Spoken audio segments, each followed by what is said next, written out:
Welcome back to the Global Narratives podcast.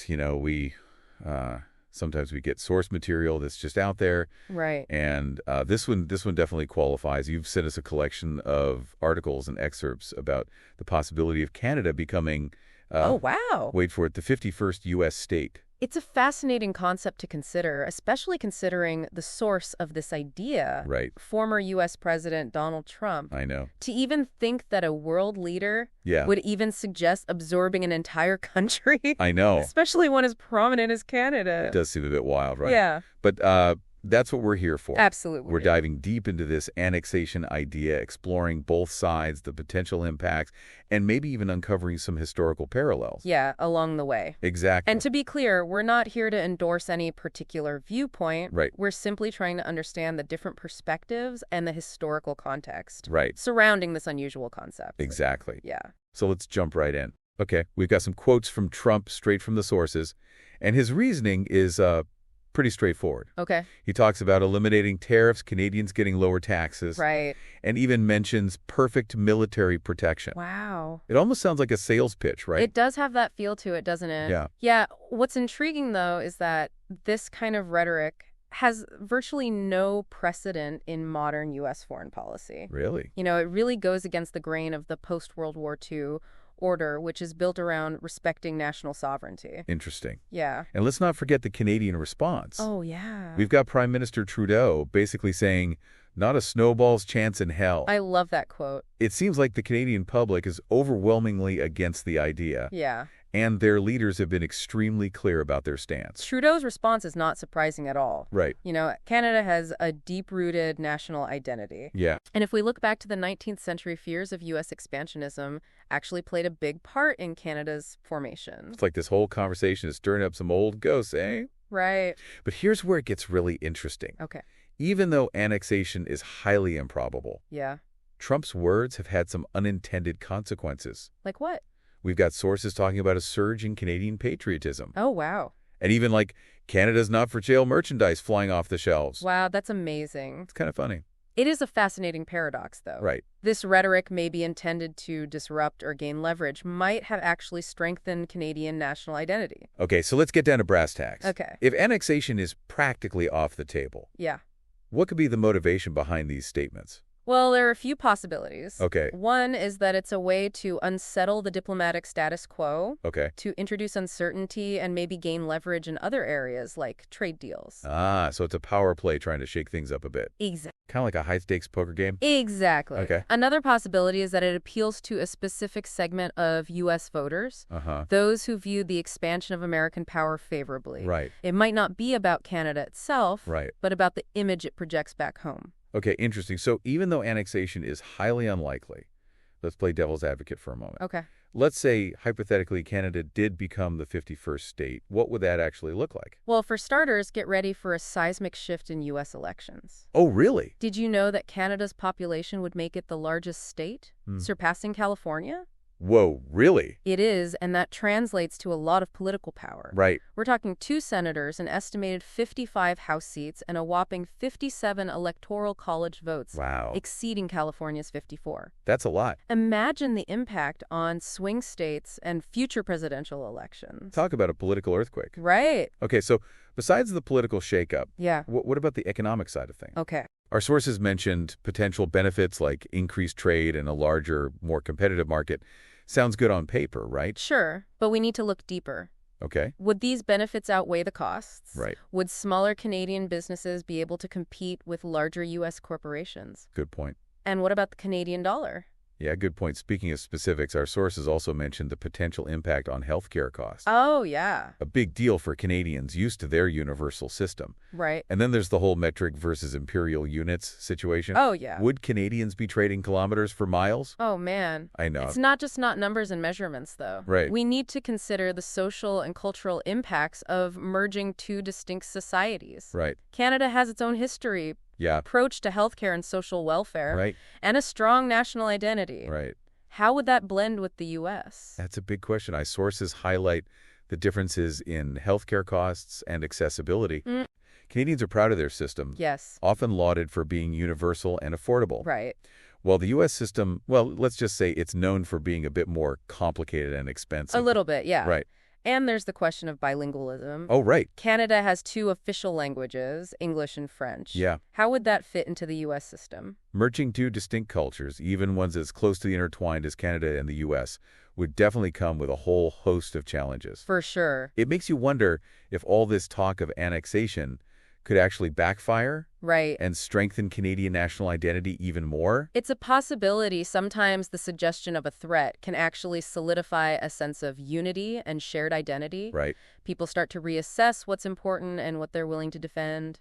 It's like a rallying cry, bringing people together against a common enemy, Yeah. even a hypothetical one. Exactly. So to understand this whole annexation idea better, Yeah. let's look back in time. Okay. Has the U.S. ever seriously considered annexing Canada before? Well, if we dig into U.S. history, the idea has popped up here and there. Okay. But it's never been a central policy objective. Right. There have been moments like the War of 1812, Uh-huh. where the U.S. invaded Canada. Right. But the primary goal wasn't annexation. Right. It was more about using Canada as leverage in a broader conflict with Britain. So it's not like the U.S. has this long-standing ambition to conquer Canada. No, not exactly. There have been historical annexationist movements, Right. often fueled by economic grievances or dissatisfaction with British rule. Okay. But they were largely limited to specific regions or groups Uh-huh. and never gained widespread support. Okay. And even when the U.S. considered annexing parts of what's now Canada, it was mainly focused on the sparsely populated western regions. Right. Not the more populous east. That's right. The focus was more on securing land and resources Yeah. than absorbing large populations. Okay, so it seems like Canada becoming the 51st state is highly unlikely. Yeah. Both practically and historically, but this whole conversation has definitely shed light on the intricate relationship between the U.S. and Canada, wouldn't you say? Absolutely. It's made us think about national identity, Right, the motivations behind unconventional political rhetoric, right. and the potential consequences of disrupting global norms. Speaking of disrupting norms, there's another layer to this annexation idea Okay. that we haven't touched on yet. What's that? Albertan annexationism. Oh, yeah. This one's closer to home. Yeah. And it's a whole other can of worms. Ah, yes, the notion of Alberta, Right, a Canadian province potentially joining the U.S. right. This adds another layer of complexity to our discussion. So let's break this down a bit. What exactly is Albertan separatism? Okay. And what's fueling this sentiment? Albertan separatism, or Alberta independence, is a movement advocating for the province to secede from Canada Okay, and become a sovereign nation. Right. It's not a new phenomenon with roots going back to the 1930s. It's been simmering for decades, uh-huh. fueled by a mix of economic, political, and cultural factors. So what are some of the key issues that Albertans have with the federal government? Well, one major issue is the feeling of economic imbalance. Okay. Alberta is rich in natural resources, Right. especially oil and gas. Right. And many Albertans believe they contribute more to the Canadian economy Uh-huh. than they receive back in federal spending and services. It's like they feel exploited giving more than they get. Exactly. There's also resentment toward federal policies perceived as hindering Alberta's economic growth, Right. especially in the energy sector. Uh-huh. Prime Minister Trudeau's environmental policies like the carbon tax have faced strong opposition in Alberta. So you've got this clash between economic interests and environmental concerns. Precisely, then there's the cultural aspect. Okay. Alberta often sees itself as more individualistic and entrepreneurial Uh-huh. compared to other parts of Canada. Okay. Some Albertans feel their values and way of life aren't fully understood or respected by the federal government. So it's about feeling like an outsider within their own country. Yes, that's a big part of it. Combine that sense of alienation with economic grievances and political frustrations. Right. And you have a recipe for the desire for greater autonomy, Yeah. even to the point of separating from Canada. Now, how does this all connect to the idea of annexation to the U.S.? While most Albertan separatists want full independence, Okay. a smaller group sees joining the U.S. as a more viable option. Interesting. They believe Alberta would fare better economically as part of the U.S., Uh-huh. with its less regulated market and closer ties to the global energy industry. So it's about aligning with a system they see as more favorable to their economic interests. That's a key factor. Plus, there's the perception that Alberta's values and culture are closer to those of the U.S. U.S. Mm. than to those of Eastern Canada. So it's not just economics, it's about feeling a cultural connection as well. Right, but it's crucial to remember that Albertan annexationism is still a minority view within the province. Okay. And there are big obstacles. Yeah. The U.S. government hasn't shown any interest in annexing Alberta. Right. And the Canadian government would likely oppose any such move. It does seem far-fetched, but even if unlikely, it's a fascinating example of how regional issues, economic anxieties, and political rhetoric can come together in unexpected ways. It highlights the fluidity of borders, the power of ideas, and the constant search for belonging and self-determination. It makes you wonder, in a world where global dynamics are shifting so rapidly, Yeah, and these unconventional ideas are gaining traction, right. what does the future hold? Could this idea of annexation, while improbable now, Yeah. spark wider conversations about the future of North America and the relationship between Canada and the U.S.? It's certainly food for thought. It reminds us that in a world of constant change, Right. even the most improbable scenarios are worth exploring, analyzing, and understanding. Now let's dig a little deeper Okay. into some of the specific groups Yeah. promoting this idea of Albertan annexation. Okay. Have you come across any notable examples in our research? Yes, definitely one of the most vocal is the Alberta 51 Project. Okay. They've been very active in recent years, Uh-huh. raising awareness and promoting their vision for Alberta's future. So what exactly is the Alberta 51 project proposing? They believe Alberta should secede from Canada and join the U.S. as the 51st state. Wow. Their stated goals include eliminating trade barriers, Okay. strengthening Alberta's economy through integration with the U.S. market, Uh-huh. and closer ties with the U.S. military for enhanced security. They seem to see a lot of potential benefits in joining the U.S. Yeah. How are they trying to move their agenda forward? They've been using a mix of approaches, including online campaigns, social media engagement, and even organizing rallies and events. Okay. They're working to mobilize public support and build momentum for their cause. Our sources mentioned some interesting details about their efforts, Okay. like selling bumper stickers and launching a change.org petition for Alberta statehood. That's right. They're trying to raise awareness and build a community around those who support their vision. Right. They're also trying to gain financial support through fundraising, Okay. claiming to have collected money for promotional billboards. It's fascinating how they're using a combination of traditional and modern methods to spread their message. It reflects how social and political movements are evolving in the digital age. Yeah. They're harnessing the power of online platforms Yeah. to connect with like-minded people, mobilize support, and amplify their message. Now, besides the Alberta 51 project, are there any other notable figures or groups pushing for annexation? While there's no organized political party specifically advocating for it, there are individuals who voice support. Okay. One example is Kevin O'Leary, Oh, right. the Canadian businessman and TV personality. Mr. Wonderful from Shark Tank. Yes, that's him.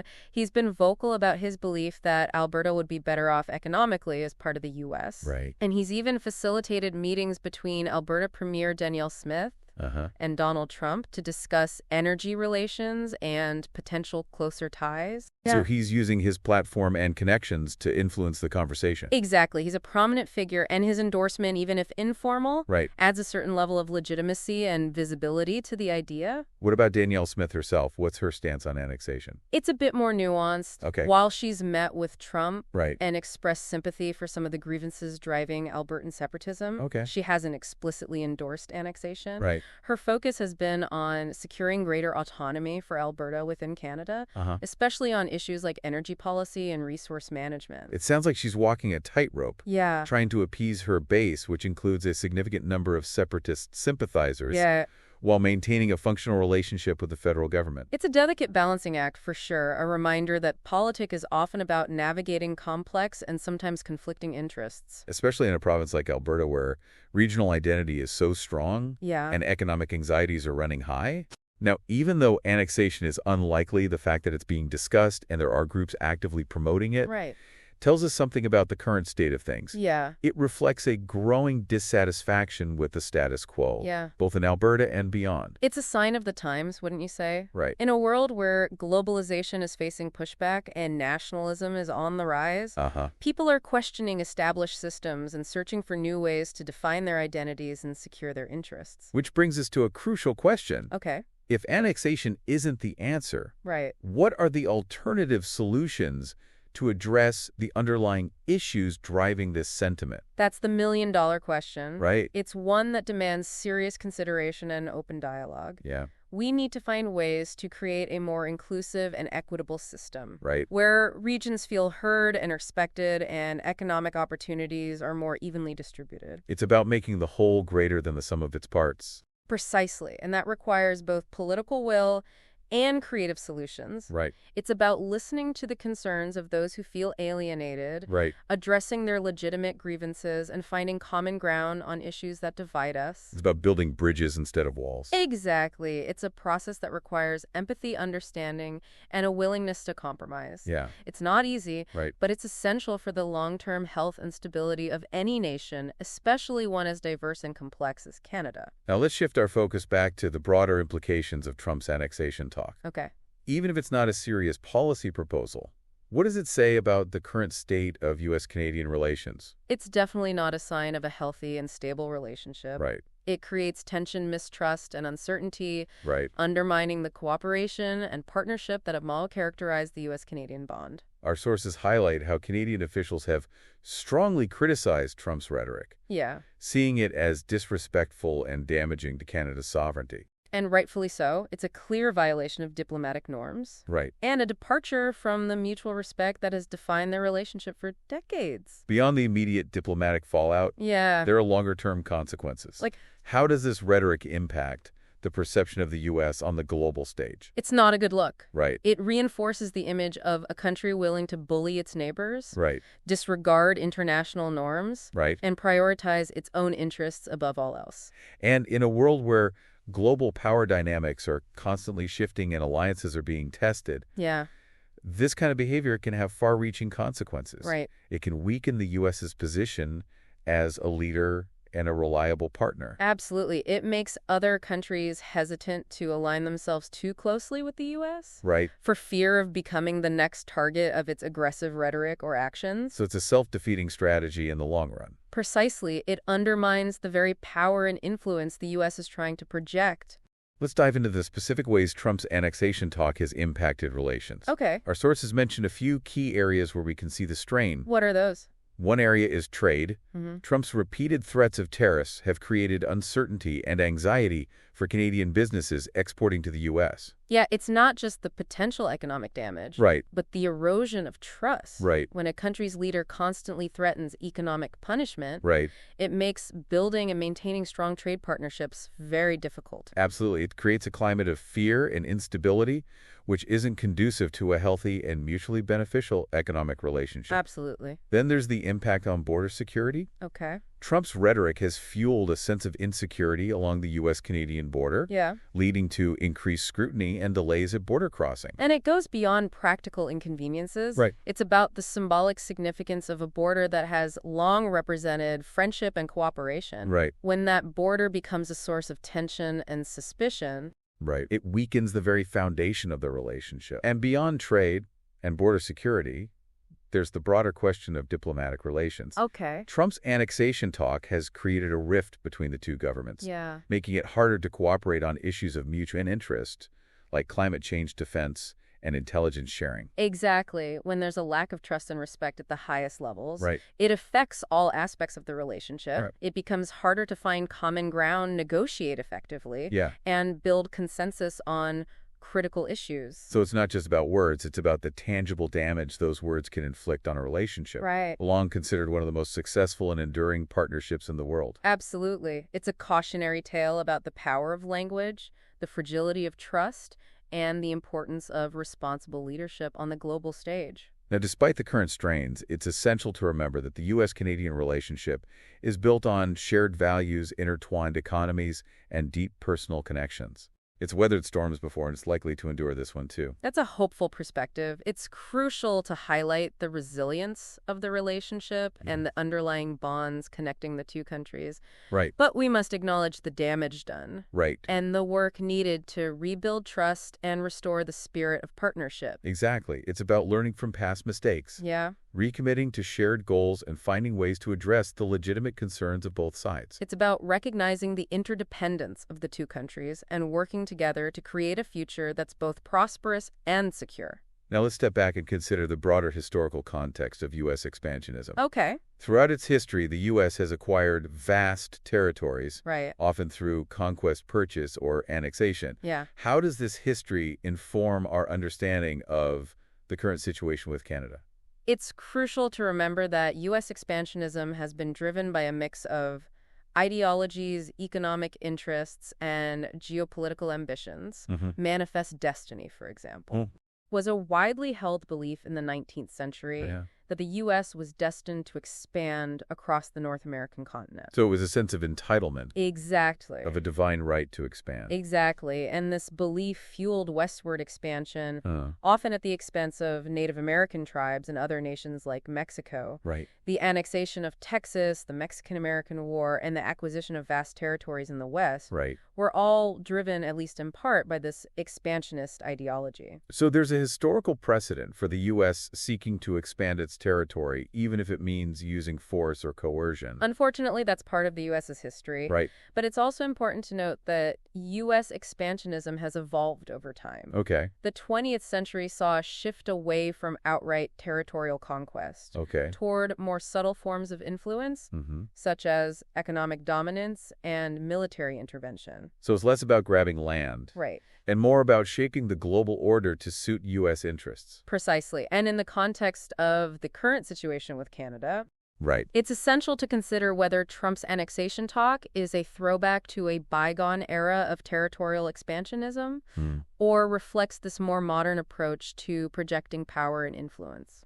That's a key question. Is it about actually absorbing Canada or using the threat of annexation as leverage to get concessions on trade security or other issues? That's the heart of the matter. Right. It's tough to decipher Trump's true intentions. Right. His rhetoric is often bombastic and unpredictable, Right. making it hard to separate bluster from genuine policy objectives. It's a reminder that language can be a powerful tool, both for good and bad. Absolutely. Words can inspire and heal, Right. but they can also incite, provoke, and damage.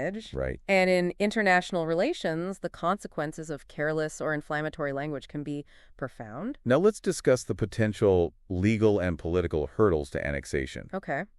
Even if there was political will on both sides, Right. which there clearly isn't, what would the process actually entail? It's a complex, multi-layered process. Okay. First and foremost, it would require consent from both the U.S. and Canadian governments. Right. The U.S. Congress would have to approve accepting Canada as a new state, Right.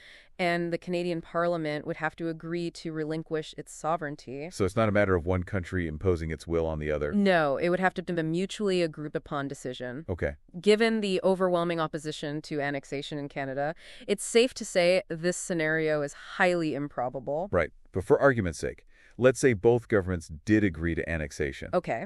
What would happen next? Well, the U.S. Constitution outlines a process for admitting new states. It involves creating a state constitution, a vote by the residents of the territory seeking statehood, Right. and approval by the U.S. Congress. So it's a fairly lengthy and involved process. Yes, it's not something that happens overnight. There are numerous steps, checks and balances, and Right. opportunities for debate and opposition. Right. And in Canada's case, given its size and complexity, the process would likely be even more intricate and protracted. Now let's look at historical examples of U.S. statehood. Okay.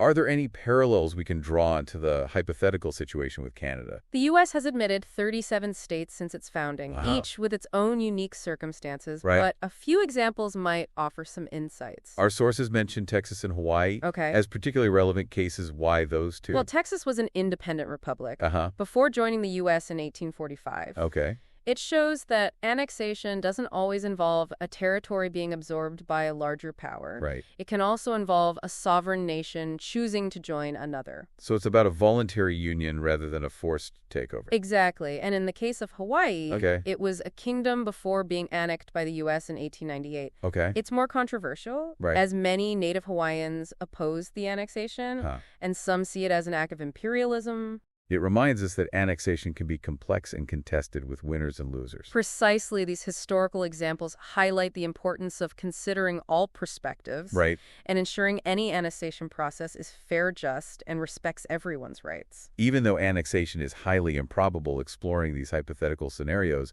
has been a fascinating exercise. It has. It's made us think critically about the forces shaping our world, the complexities of international relations, and the enduring search for identity and belonging. It also reminds us that history isn't static. Right, It's dynamic and ever-evolving. right. And the past offers valuable insights into the present and future. Now, before we wrap up this part of our deep dive, Yeah. I have a question for you, our listener. Okay. We've explored the arguments, potential impacts, and historical context of this annexation idea. Right. But what are your thoughts? Yeah. Is it a conversation worth having? Yeah. Does it shed light on important issues, or is it a distraction from more pressing concerns? I'm curious too. We'd love to hear your take. Feel free to share your insights on our social media channels. We'll be back with more on this fascinating topic soon. Sounds good. You know what strikes me is how much the world has changed since the days of traditional territorial expansion. I'm curious about that. What do you mean? Well, in the past, conquering land was the main way to gain power and wealth. Right. But in the 21st century, it's a different game. Yeah. Economic influence, technological dominance, and control over information are arguably just as important, if not more so, than physical territory. So the rules have changed. It's not just about brute force anymore. Exactly. Trump's annexation talk seems almost out of place in this context. Yeah. Like something from a different era. It's as if he's using an outdated playbook. It's like he's trying to play checkers while everyone else is playing chess. That's a great analogy. It makes you wonder if this type of rhetoric is actually effective in achieving its goals, whatever they might be. From what we've seen, it seems to have backfired in some ways. It's strained relations with Canada, potentially even strengthened Canadian national identity that doesn't seem to serve U.S. interests. It underscores how, in today's interconnected world, soft power diplomacy and strong alliances are often more effective than threats and aggression. Let's shift gears a bit and delve into some of the specific issues raised in the context of this annexation discussion. Okay. One that keeps coming up is healthcare. Canada has a universal healthcare system, while the U.S. does not. How would that be reconciled if Canada were to become part of the U.S.? Oh, man. Imagine the healthcare debate if Canada joined the U.S. I know, right? Their universal system clashing with our complex mix of private and public programs, the U.S. system is often criticized for its high costs, inefficiencies, and inequities. And Canadians are fiercely proud of their healthcare system. Yes. They see it as a core value, a symbol of their commitment to social justice and equality. Absolutely, and it consistently ranks as one of the best globally Right. for access, affordability, and quality of care. It's a big deal up there. It's difficult to imagine Canadians readily giving that up to adopt the U.S. system. It would probably be a major point of contention. It's hard to see how the two systems could be merged without significant disruptions and potentially negative consequences for both sides. It highlights how healthcare isn't just about economics or logistics. It's about deeply held values and beliefs. Trying to force one system onto the other would likely face strong opposition and could have unforeseen and potentially destabilizing consequences. Exactly. Another issue that comes up is Gun Control Canada has much stricter gun laws than the U.S., focusing on licensing, registration, and background checks. How would that difference be handled if Canada were to become a U.S. state? That's another area where we see a stark contrast. Right. The U.S. has a strong gun culture rooted in the Second Amendment, which guarantees the right to bear arms. Gun ownership is widespread, and there's a lot of resistance to any attempts to restrict access to firearms. And in Canada, there's a much stronger emphasis on public safety and a belief that stricter gun control is essential to reducing gun violence. Absolutely, this difference in perspective would likely cause significant challenges if Canada were to become part of the U.S. It's hard to imagine Canadian gun laws being overwritten or weakened to conform to U.S. standards. It would likely be a major sticking point in any annexation discussions. Yes, it reminds us that cultural differences, legal traditions, and ingrained beliefs can create significant obstacles to integration, Right. even between countries with a shared history and language. Let's talk about the potential impact on Indigenous communities. Canada has a large Indigenous population with distinct rights and treaties. How would annexation affect their status and relationship with the U.S. government? That's a crucial question that deserves careful consideration. Indigenous communities in Canada have a long and complex history with both the Canadian and U.S. governments, often marked by broken promises, forced assimilation, and discrimination. And in recent decades, there's been a growing movement for Indigenous self-determination and recognition of their inherent rights. Absolutely. If Canada were to become part of the U.S., it's essential that the rights and treaties of Indigenous communities are protected and upheld. It would require a deep understanding of their unique history, legal traditions, and cultural practices. It's about ensuring they have a voice in the process and that their interests are represented. Exactly. It reminds us that annexation isn't just about merging territories. It's about merging people, cultures, and histories, each with its own complexities and sensitivities. Let's zoom out a bit and consider the broader geopolitical implications of annexation. How would it affect the balance of power in North America and the relationship between the U.S. and other countries? The creation of a larger and more powerful U.S. would undoubtedly have significant repercussions globally. It would change the dynamics of trade security and diplomacy in the region and beyond. It's hard to imagine other countries, especially those close to the U.S., just sitting back and watching this unfold without any reaction. Absolutely. It would likely trigger concerns and potentially countermeasures from countries that see the expansion of U.S. power as a threat to their interests or security. It would even lead to a new era of geopolitical rivalry and competition, potentially destabilizing the existing world order. It reminds us that even seemingly isolated events can have ripple effects that extend far beyond their immediate context. The world's interconnectedness means actions taken in one place can have profound consequences elsewhere. Now let's turn to the potential impact on U.S. domestic politics. Adding Canada with its large population and distinct political culture would undoubtedly shake up the existing political landscape. To say the least, the U.S. political system is already deeply polarized, with two dominant parties constantly vying for power. Adding Canada with its own unique political parties and viewpoints would likely further complicate an already tense political environment. It's hard to predict how it would all play out, but it's safe to say it would create new alliances, new divisions, and new challenges to the existing power structures. It's a reminder that annexation is not just about geography. It's about people, their beliefs, their values, and their aspirations. Merging those into an existing system is a complex and often unpredictable process. Now, before we wrap up this segment, I want to address a question some listeners might be asking. Why are we even discussing this annexation? Seems so improbable, so far-fetched. Isn't it a waste of time and energy? That's a valid question, but I think there's value in exploring even the most improbable scenarios. It encourages us to think critically about the world around us, to challenge our assumptions, and consider alternative perspectives. It's about broadening our understanding of the forces shaping our lives, even if those forces seem distant or abstract. Exactly. And in the case of annexation, while it's highly unlikely, it raises important questions about national identity, the nature of power, the challenges of integration, and the future of North America. It's about starting conversations, generating new insights, and perhaps even inspiring creative solutions to the challenges our world faces. And in these times of rapid change and uncertainty, those conversations are more critical than ever. It's also a good point that even though we're focusing on annexation, the underlying issues we're discussing are relevant far beyond this one hypothetical scenario.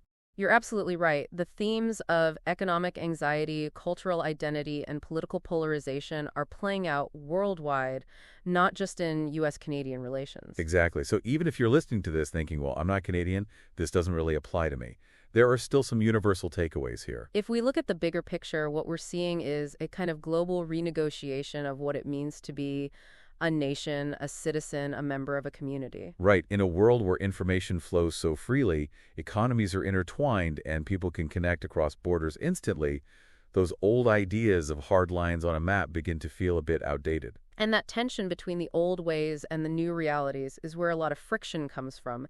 It's what's fueling those feelings of discontent, those searches for identity, those questions of who are we and where do we belong. Wow, that's a great point. It makes you wonder how individual actions can impact global cooperation. Like, what does this all mean for the future of tackling issues that require collective action, climate change, pandemics, international conflict? If everyone's retreating into their own little corners, how can we address these problems? These are crucial questions, and I don't have all the answers, but I think it begins with recognizing that in many ways we're more interconnecting than ever before. What affects one part of the world inevitably ripples out to others. So we can't just ignore what's happening in other countries and dismiss it as not our problem. Exactly. And it's not just about governments and institutions. It's about individuals, too. It's about engaging in respectful dialogue, trying to understand different perspectives, and finding ways to bridge those divides. It feels like we could talk about this for hours, but we are running short on time for this segment. Before we move on, any final thoughts for our listeners? I would just encourage everyone to stay curious, keep questioning, and keep those global narratives flowing.